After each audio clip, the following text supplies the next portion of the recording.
Bayangkan kulitmu seperti sebuah gedung pencakar langit yang megah. Setiap lantainya adalah lapisan kulit yang memiliki fungsi khusus. Kini, bayangkan seseorang memutuskan untuk menambahkan puluhan lantai lagi tanpa memperhitungkan kekuatan fondasi, tanpa memeriksa apakah struktur bawah sudah cukup kuat, dan tanpa memikirkan apakah gedung itu masih bisa bernapas. Gedung itu mungkin terlihat makin tinggi, makin megah dari luar, tapi di dalamnya, tekanan pada fondasi luar biasa, sirkulasi udara terhambat, dan suatu hari bisa saja seluruhnya runtuh. Itulah analogi yang tepat untuk memulai perjalanan kita hari ini. Gedung pencakar langit itu adalah wajahmu. Dan puluhan lantai tambahan itu adalah anggapan bahwa semakin banyak layer skincare yang kita pakai, semakin baik hasilnya. Sebuah mitos yang telah menggurita, menyesatkan, dan seringkali justru merusak. Mari kita bongkar mitos ini bersama-sama, dari akarnya.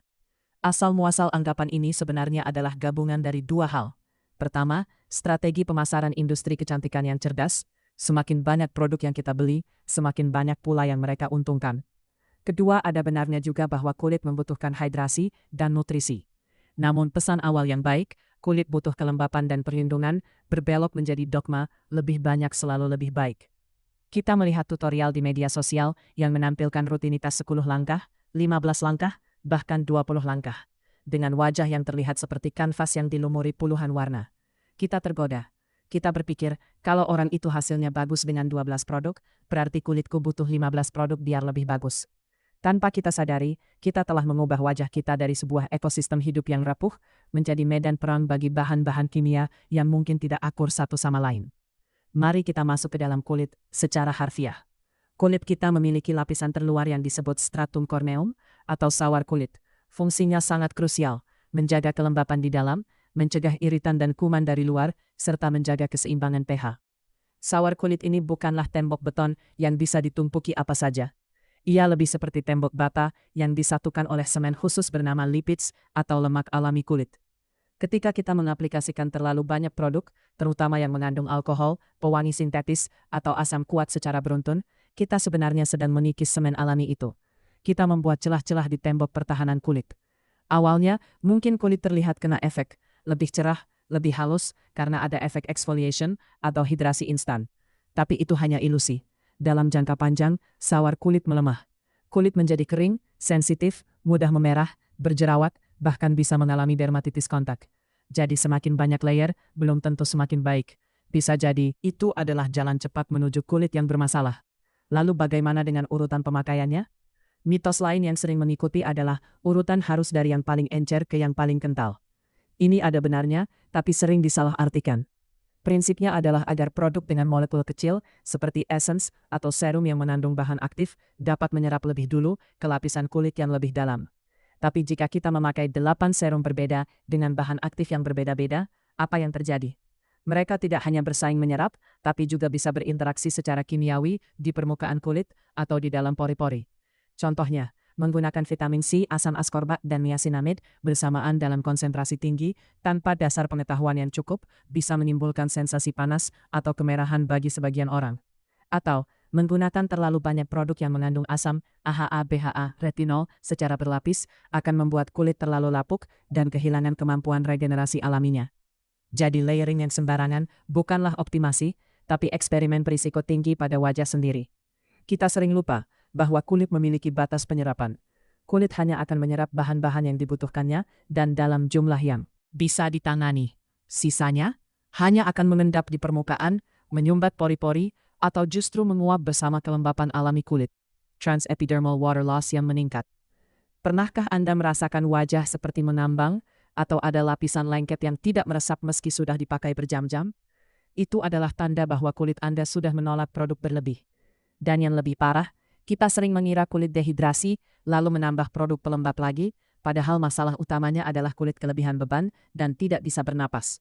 Mari kita lihat contoh nyata yang mungkin tersaing di sekitar kita. Ada Sarah, seorang karyawan pemasaran berusia 28 tahun. Dia terinspirasi oleh sebuah beauty guru di media sosial yang rutinnya 12 langkah. Sarah membeli semua produk yang direkomendasi, pembersih minyak, pembersih busa, toner, essence, serum vitamin C, serum asam hyaluronat, serum peptida, eye cream, pelembab, minyak wajah, tabir surya, dan masker peel off 2 kali seminggu. Awalnya, kulitnya terlihat bercahaya. Tapi setelah 3 bulan, Sarah mulai bingung. Wajahnya sering memerah dan terasa perih saat memakai produk yang biasa dia pakai. Timbul bintik-bintik kering yang aneh di pipi. Setelah konsultasi ke dokter kulit, dia disarankan untuk detoks wajah. Dokter berkata, kulit Anda mengalami overexfoliation dan sawar kulitnya rusak. Coba hentikan semua produk kecuali pembersih ringan, pelembab dasar, dan tabir surya selama sebulan. Sarah kaget. Selama ini dia pikir dia merawat kulit dengan sempurna, ternyata dia sedang melakukan self-sabotage secara perlahan. Cerita Sarah bukanlah kasus langka. Ini adalah efek samping dari budaya lebih banyak lebih baik yang tidak disertai pendidikan yang benar tentang kulit. Kita menjadi konsumen yang pasif, hanya menuruti tren tanpa memahami kebutuhan unik kulit kita sendiri. Setiap orang memiliki jenis kulit, kondisi kulit, dan toleransi yang berbeda. Kulit berminyak mungkin tidak membutuhkan minyak wajah tambahan. Kulit kering mungkin membutuhkan oklusif yang lebih kuat, bukan hanya serum-serum berlapis. Kulit sensitif mungkin hanya butuh 3 produk yang sangat sederhana dan bebas iritan. Jadi, kunci utama dalam merawat kulit bukanlah quantity, tapi quality dan compatibility. Jadi apa solusinya? Bagaimana kita harus bersikap? Pertama, kenali kulitmu. Apakah dia cenderung berminyak, kering, kombinasi, atau sensitif? Apakah sedang berjerawat, flek, atau hanya butuh perawatan dasar? Kedua, sederhanakan rutinitas. Prinsip skinimalism atau minimalisme perawatan kulit bukan berarti tidak merawat, tapi fokus pada produk-produk yang benar-benar esensial dan bekerja secara sinergis. Rutinitas inti yang ideal adalah pembersih yang lembut, pelembab yang sesuai jenis kulit, dan tabir surya. Itu sudah lebih dari cukup untuk menjaga kesehatan dasar kulit. Jika ingin menambahkan produk spesifik, seperti serum antioksidan atau retinol, lakukan satu persatu dan beri kulit waktu untuk beradaptasi. Ketiga, pahami bahan aktif. Jangan hanya ikut-ikutan. Pelajari apa fungsi retinol, niacinamide, vitamin C, asam hyaluronat, dan lainnya. Ketahui kapan harus memakainya, pagi atau malam. Dan yang terpenting, ketahui bahan-bahan mana yang tidak boleh dipakai bersamaan. Keempat, dengarkan kulitmu. Kulit adalah organ yang cerdas. Jika dia terasa perih, kemerahan, atau muncul jerawat baru setelah memakai produk tertentu, itu adalah sinyal bahwa dia tidak menyukainya. Jangan dipaksakan. Kelima, konsultasi dengan profesional. Dokter kulit atau estetikawan yang terpercaya bisa memberikan saran yang personal, bukan berdasarkan tren, tapi berdasarkan kondisi kulitmu yang sebenarnya. Ingatlah, kulit yang sehat adalah kulit yang seimbang, bukan kulit yang penuh dengan lapisan produk yang akhirnya justru membuatnya stres. Kecantikan yang sejati dan berkelanjutan datang dari kulit yang kuat, resilient, dan mampu menjalankan fungsi alaminya tanpa terlalu banyak intervensi dari luar. Mengurangi layer bukan berarti mengurangi perhatian. Justru, itu adalah bentuk penghargaan yang lebih tinggi terhadap kulit kita, memberinya ruang untuk bernapas, beradaptasi, dan memperbaiki diri sendiri. Jadi, mulai hari ini, tantang dirimu sendiri. Lihat ke rak kamar mandimu. Produk mana yang sudah berbulan bata tidak pernah dipakai? Produk mana yang sebenarnya memiliki fungsi yang sama dengan produk lain? Coba pilih satu yang paling esensial dan yang paling kamu sukai formulanya. Mulailah dengan rutinitas yang lebih pendek. Amati perubahan kulitmu dalam beberapa minggu. Kamu mungkin akan terkejut bahwa kulitmu justru terlihat lebih baik, lebih tenang, dan lebih bercahaya tanpa beban berlebih. Karena pada akhirnya, kulit yang indah bukanlah tentang berapa banyak produk yang kamu gunakan, tapi tentang seberapa baik kamu memahami dan menghormati kulitmu sendiri. Terima kasih telah menyimak perjalanan kita membongkar mitos ini. Jika informasi ini bermanfaat dan membuatmu berpikir ulang tentang rutinitas perawatan kulitmu, jangan ragu untuk memberikan like pada konten ini.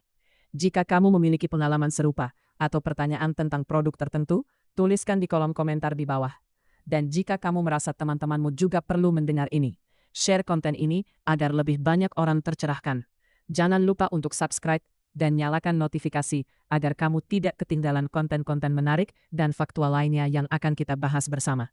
Sampai jumpa di episode selanjutnya.